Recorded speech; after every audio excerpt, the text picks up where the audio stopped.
Hi everybody, welcome. Thank you for joining me today, live and in person again. Anyway, I have a lot to go through today and I really appreciate you taking time out of your busy schedule to join me here, Tuesdays with Grace. I'm Karla Jerome, educator here at the Grace Company, and very excited to show you what I'm working on today and how I'm going to quilt it, how I cut it out. But first things first. Always a little bit of education here, and just want you to get your processes together before you start quilting. And I want to talk a little bit about that, is to have a little checklist. Hi Carol from Michigan, welcome. Thank you for joining me.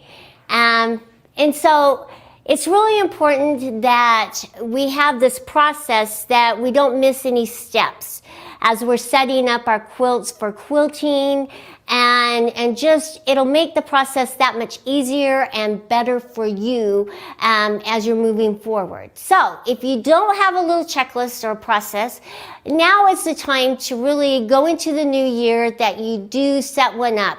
And we going forward, we're going to do the same thing. So hi Mrs. Alabama, welcome. So anyway, let me just talk to you about some of the things that should be on the checklist before you start quilting. Number one, collect all your materials. As you collect your materials, then you won't have to stop. You kind of get in a rhythm or a groove with quilting, and you don't want to stop, because you're in that process and you're going for it and you just feel very comfortable. Even I, after quilting all these years, get a little anxious with every project. I'm having some anxieties with this one here because I'm live and showing you, but it's the same thing for you. I know it is. We're not all that comfortable starting a new project and understanding how it's going to look as it's quilted, and we get a little anxious. Just like picking out your fabrics, you spend a lot of time. So these steps and this checklist will really help eliminate some of those anxieties. So collect all your materials so that you have them all there, so you're in the groove. You don't have to stop and run and get something. That could be your threads that you're using. You might have multiple threads, winding all your bobbins. You might be using the ruler base, and what feet you're going to use. Yeah, big proponent of you changing it up, so try something new. And then, it might be your marking utensils that you need to mark your quilt. It just might be a slew of things. So make sure you're collecting all your materials. Then when you come to the frame, you want to put your quilt on. You want to make it nice and even and straight. As you're putting it on, just make sure that you have your markings on your leaders if you're using them, and it will make the process that much easier and better. Now notice, I'm just using batting. I'm not even putting a backing on this because I'm going to sew the backing on separate. So I'm going to pull it inside out and sew around it, and then I'm going to pull it right side out and then do a little 1/4 inch stitch all the way around it. So it'll just make it easy peasy, and that's what I want. Okay, so anyway, when you come to your frame, you've got your quilt on all nice and straight. Then as you're tacking it down, always tack it down, because your foot can come up under and catch it and sew it down, and it's just, we don't want to unpick. Okay, so tack it down, and as you're tacking it down, look at your stitches and see how they look.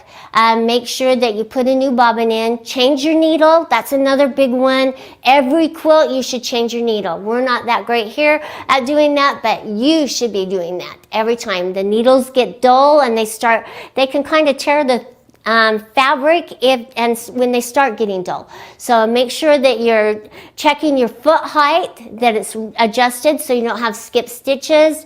Make sure you're using all those fabulous tools that we have, the needle alignment tool, to make sure the needle's in nice and straight. You've heard my story. It's really embarrassing when you're getting older and your eyes start going and you don't have that needle in nice and straight. So yeah, just learn from my mistakes and you'll be good to go, because I think I've just about made them all. So anyway, make sure you're changing your needle, checking your foot height, adjust your handles if you have adjustable handles to the nice position, And then just make sure that this take-up rail is not too high off of the plate. Now this is a little high. I'd probably lower it just a little bit, but I'm not going to do that on air because we're not doing that much back here. So make sure that this pole here, this quilt backing rail, is lined up correctly with this so that you have a nice flat surface.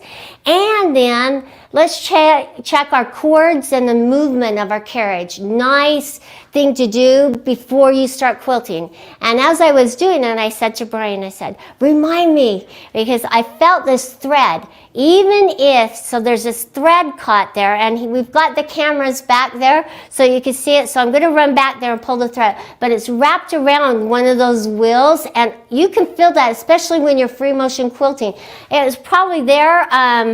It just got there as we were threading and cutting threads, so it wrapped around. So I'm going to climb to the back and go and pull that because it's really important. See, notice right here, it's all wrapped around that wheel. And you don't want that. And actually, it can cause you lots of problems. That's a big, long thread caught under there. And we use these over and over again. And as you're quilting, see if I can pull it off. See, there's the rest of it. As you're quilting, make sure you're cleaning off your wheels. You'll notice that they get gum, they get lint ground up in there. See, look at all that thread. So, it's amazing what got caught and what can hinder or disrupt your quilting as you're quilting. So he's going to change the cameras now so that we're not showing back there, but now I don't feel that. It's not going to disrupt, and really it's like driving over a little with your brakes on or something over a little speed bump. It kind of pulls your machine away as you're going over that. And so, I probably could clean that up a little bit more, but we're not going to. But anyway, so just make sure that your carriage can move freely side to side, and then check the front to back movement. Make sure that your encoders are plugged in correctly and that your wheel on your encoder, on the top encoder and the bottom, is not going to get caught around the cord on the encoder and make long stitches for you. So make sure you're wiping everything down and cleaning it up. The lint is everywhere. So really important part of your checklist, and there's so much more. So personalize your checklist. I know I've missed a few things that you would probably check and see, but check out on your frame and your machine. But make sure that you're writing it down, put it on your wall, put it someplace that you're going through those steps, and that they will really help you through the new year. Like they've already helped me, and thank goodness I have this cute little staff, and they keep me in line, and they say, because after you've been quilting a while, it's easy for us to think, oh, I don't have to do this, or I don't have to do that. We're skipping steps, and we shouldn't do that. We should always make the process correct. And so just make sure that you're personalizing your checklist to you however you want to quilt, okay? So, Mrs. Alabama, put that up again so I can see. She says, a box of alcohol wipes are good to keep cleaning those gummy wheels. And she's right on those. And especially if you're in a humid area. We're more in a dry area. So don't use them too much. I use a damp cloth because the air is so dry here and in Arizona and other places. So just, if you're in a more humid area, that's great. Use those all the time. But, if you're in a really dry area like we are, just use water. And then, hello, Brenda from Florida. Welcome. Anyway, so let me jump in and talk to you about, now this is you can make this into a tree skirt if you want, or a table topper. And I had already done several tree skirts for the I don't know, Cyber Monday or whatever we just had. It just seems like everything's run together, and I've been going 1,000 miles a minute and I haven't slowed down. So this one here was just a different take and just another idea. Easy peasy. Honestly, I can tell you, I didn't start sewing on this till last night. And it took me probably about 4 hours total. I started at 6:30 and I went till just about 10 o'clock getting it pieced. And that was with the learning process, so you all can get through this really quick, really fast. And it is extremely easy, and I'm going to show you how to make the template and everything, so I'm really excited about that. So let me jump in and talk to you about our new website. It's a little landing page for the website, and I want you all to register and become a part of it.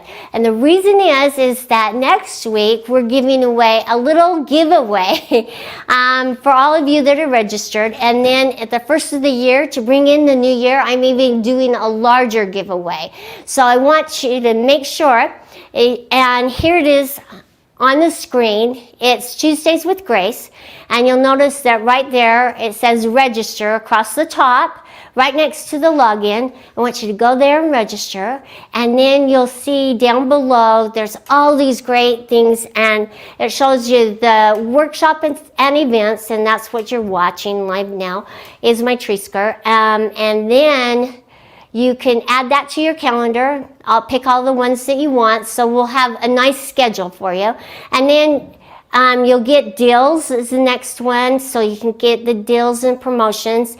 And then the quilt show and tell is another one I wanted to talk to you about. This is a place for you to show off everything that you're doing, and this is to connect you with everybody around so that we can all say kudos, that's fantastic, we're your cheering section. I want to see everything that you're working on, and I just want you to have fun while you're exploring new opportunities and new ways to quilt. And then at the very last part of it is watch it again. So if you haven't had enough of me, you can watch again. So coming into the new year, we have so many exciting things going on. We're going to jump in and start really focusing on skills, different skills that could be free motion skills, ruler skills, automation skills, and then we're going to add some segments of, just fun things to do and ideas. We're going to show you how to use our products even more than I have. I'm going to jump in and become very detailed on certain items, and then we're also going to add a new little segment.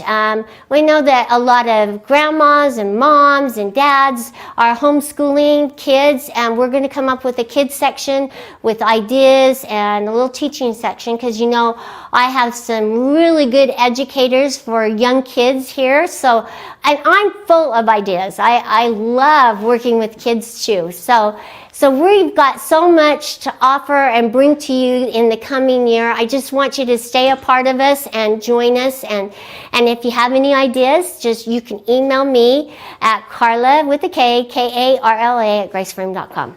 So with that being said, make sure that you're all registered. Let's jump in and let me show you this fun table topper tree skirt, okay?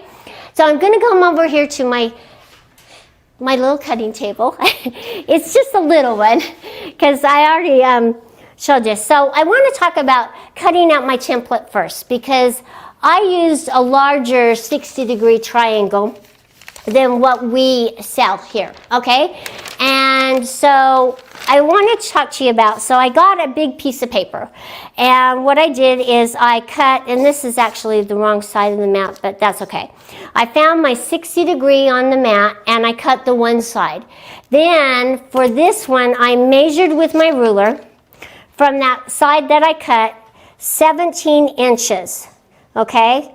And I marked it. And then I placed my other side on that 60-degree. So I taped this down actually, because I didn't want my paper to slide. So I taped it down, and then I cut my other side. And I just laid my cutter and cut it. So just cut it down like this, okay? And then you just want to measure again and turn it and do your other side. So then I had this nifty little 60-degree triangle. So let me put that right down there. Okay, so I have my 60-degree triangle. They're all 17 inches, but it's actually from top to bottom about 15 inches. Okay, so let me show you how I use them to cut out first. So the first thing I cut out was this area right here. If we could just show that. These are the tree trunks for my strip tree right here. Sorry, I'm making Bryant have a real workout today. Right here. So these are the tree trunks, and I had to put them, insert them in between two pieces. So I laid one of my 60-degree triangles. I cut out a couple of them, so I had some. So as you're cutting, sometimes you shave off a little.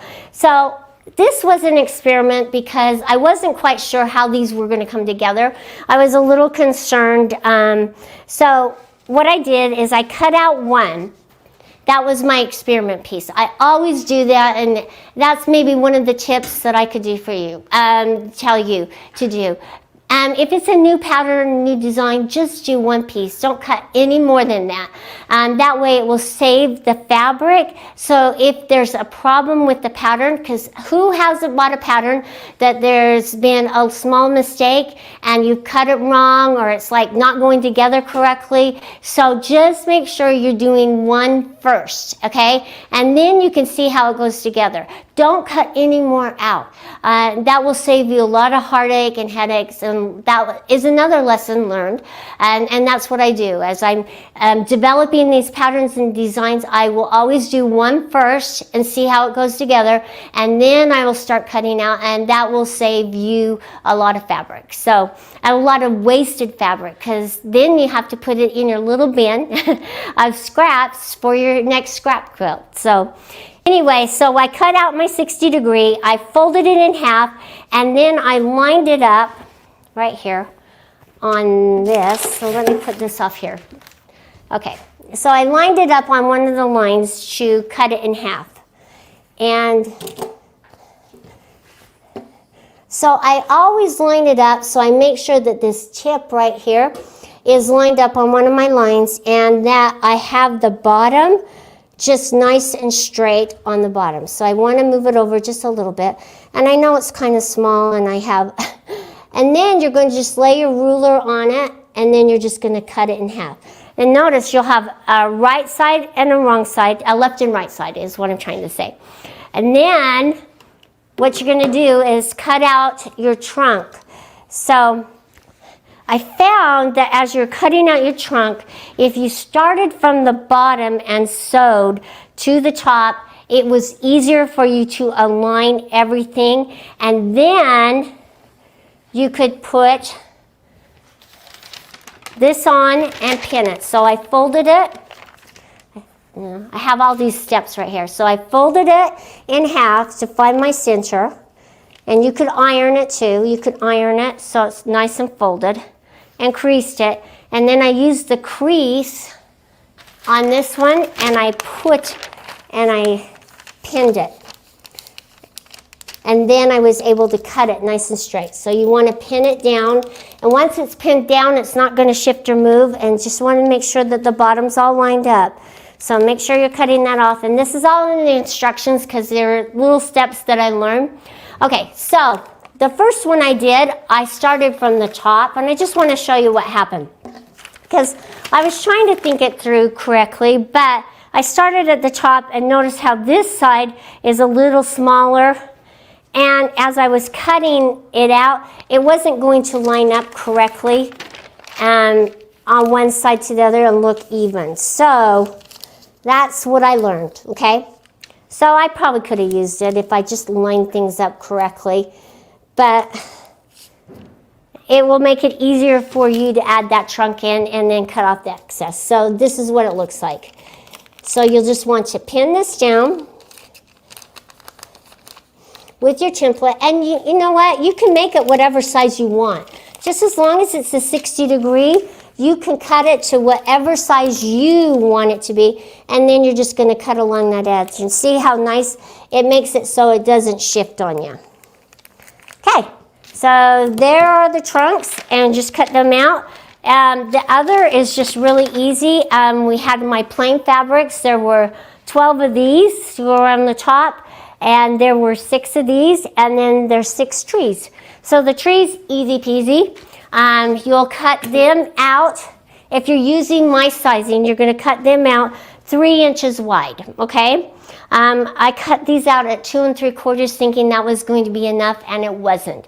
So cut them out 3 inches and then sew them together. Just make sure that you're doing your, and I used the sparkly fabric, this metallic, that had the metallic in it, because I thought it's a little fun. It looks a little Hanukkah-ish, but I really like the colors. So, and they're the colors that we have here at the Grace Company in the foyer, so you can use whatever you want. I just really like the metallics. They looked really Christmassy. And then you're just going to put your template on again. I would not layer these. I would cut them out one at a time, okay? It's just much easier for you to cut and make it nice and exact, doing them one at a time. This isn't one of those quilts that you want to layer and then have it move off of it, and it just won't look right. So cut them one at a time, and really, then you're going to start sewing it together. So let me just talk really quickly about sewing it together. So I lay out my quilt first. And if you look at this, I started on this top row here. So as it's laid out. So I started here, I sewed these 2 together, then I ran back and I got this one, and then I sewed this one to that one and this one to that one. So I sewed that whole row, and then I sewed this whole row together, and then I sewed the 2 of them together, and that's the whole process. Then I sewed this one, and then you're just going to sew them together. And then you have them. Now, you could eliminate and make it a star if you wanted to. These pieces right here, you can do whatever you want. I mean, the sky's the limit with this. You can even add another one of these and put it right here and make it a really fun star. That would look pretty. I know Courtney, she was writing up all of the pattern, and she gave you some other ideas of putting the strips together. So that was a lot. Okay. Let's talk about quilting it, okay? I brought it over, and because, like I said, I'm going to put a backing on it, but I didn't want to put a binding around it, so we're going to turn it right side out and sew around it, and then pull it right side out, and you know, sew around that and make a nice little table topper. So let's talk about how I'm going to quilt this. Okay, so I'm using my 19-inch machine. I put my open toe foot on so I could see my threads more clearly. Now, if I was using rulers, I'd use my ruler foot. But today, I'm just using the open toe. And I'm going to use my open toe kind of as measuring as I'm moving across. Okay, so here's a couple ideas to quilt.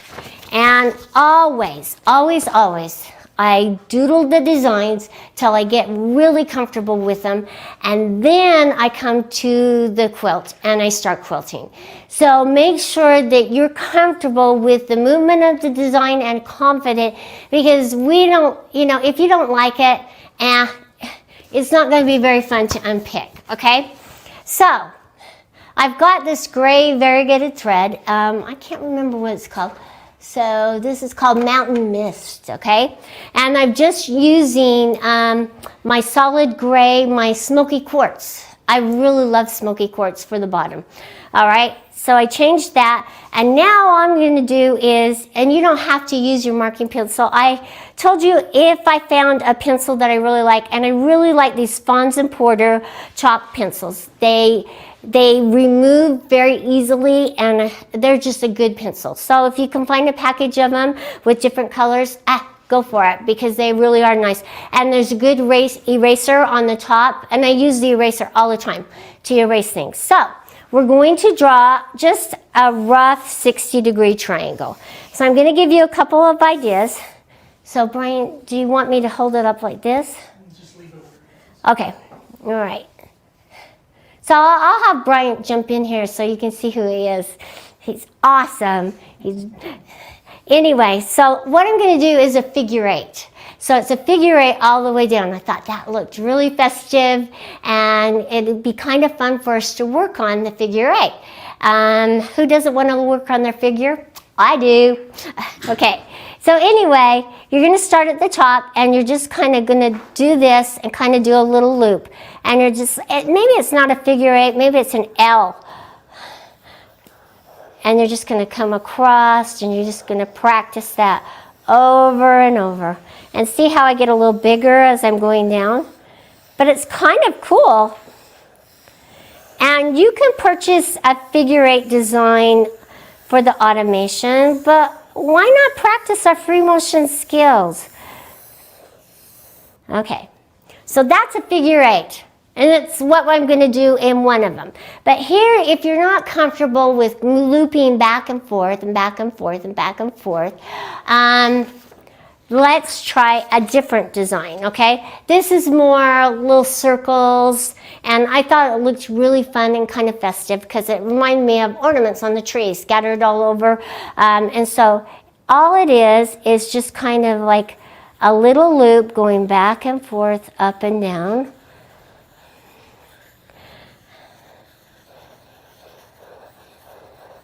And just keep going up and down.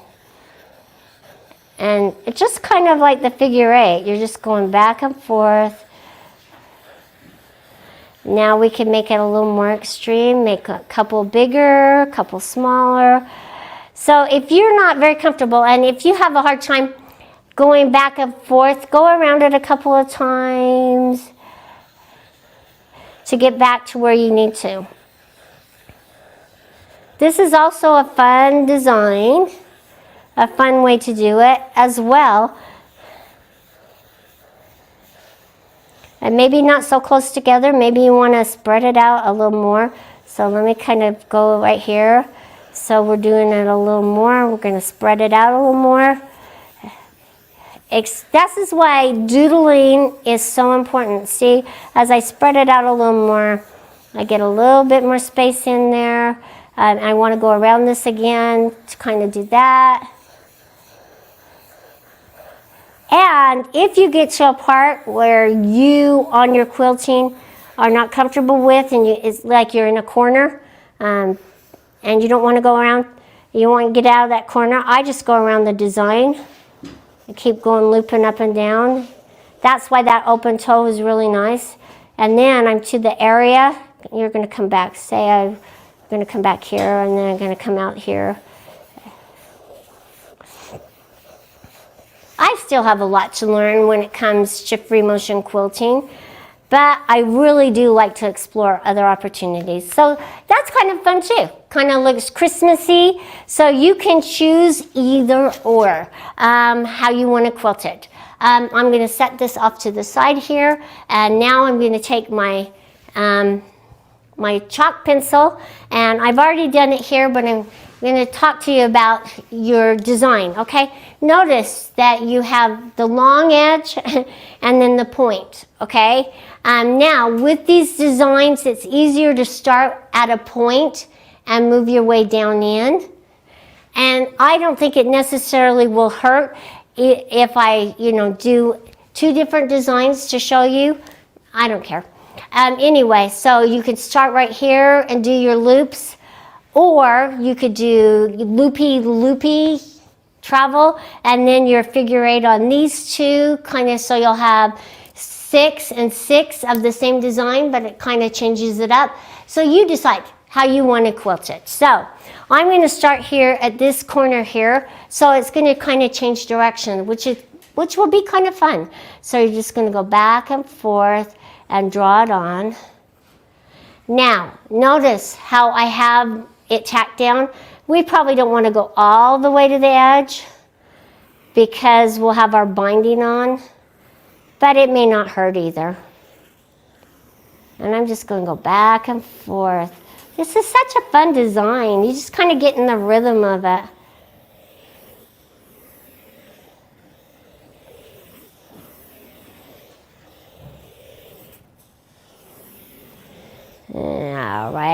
just going to go right there. So that's that one. And then if you look over here, notice how my pencil's starting to get a little dull. I on this one probably wouldn't mark it out, but that's where the marking pencils are really nice. If you are uncomfortable with your own abilities, just a free motion, man, use the marking pencil and go for it. So anyway, so let's do one. Like I said, I always get a little nervous showing you live online, but we're going to go for it. And just know that sometimes I do go home and unpick, okay? Because I'm not really happy with it. But I'm going to go for it and show you. So let's just do our figure eight. I'm going to do it this way, and hopefully I will be a little bit more better than when I drew it out. So I'm going to come down here just a little ways, and then I'm going to just start it.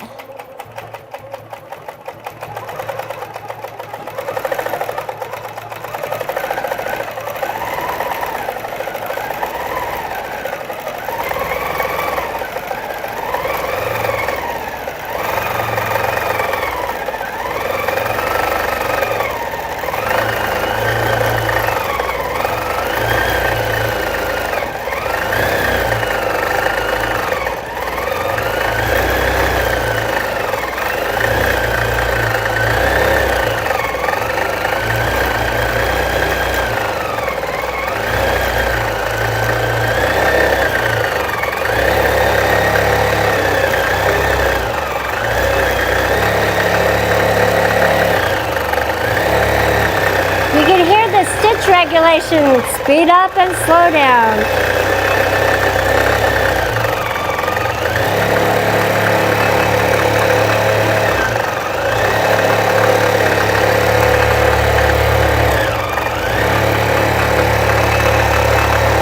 All right, my last loop. There we go. It's okay. It won't be unpicked, I'll tell you that. So it's okay. So I'm just going to break my not break my threads, cut my threads. So I'm making a tail. So I'm moving my machine back. I'm going to pull it forward and line it up to where I stopped. I'm going to insert the needle to pull my bottom thread up. Really important, one of those steps to make, that you do not leave those dangling threads. That can also hinder your quilting. Now, I would do the little bubbles going across the ornaments, but I don't know if I want that. So I may just do all of them the figure eight, because I really do enjoy doing that design.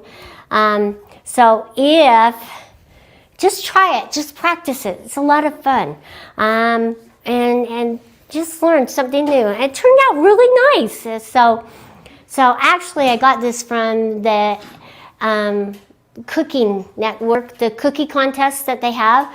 They have this ultimate cookie contest, and I saw this little tree, and it had this little swag with this little figure eight going all the way down. And I thought, hey, that's a great quilting idea. So you can get inspiration for design ideas anywhere. So just watch as you're looking around online or outside for quilting inspiration, and then just come back and just try it, because that's what I did. I came back and I said, hey, I have this idea, we could just use this design, and lo and behold, it's in the automation, everybody uses it, but just try it out. It's a lot of fun. And if you want to know how to do it again, so draw your 60-degree triangle. We're just going to go through it one more time. And you guys can do it with me. You're just going to do your little loops and keep going back and forth, just like that. Just a loop on each end. And you know what? We're going to get better and better together. There we go. So that's your figure eight. Just practice it, looping back and forth. Anyway, I hope you've enjoyed today. It's been so much fun for me.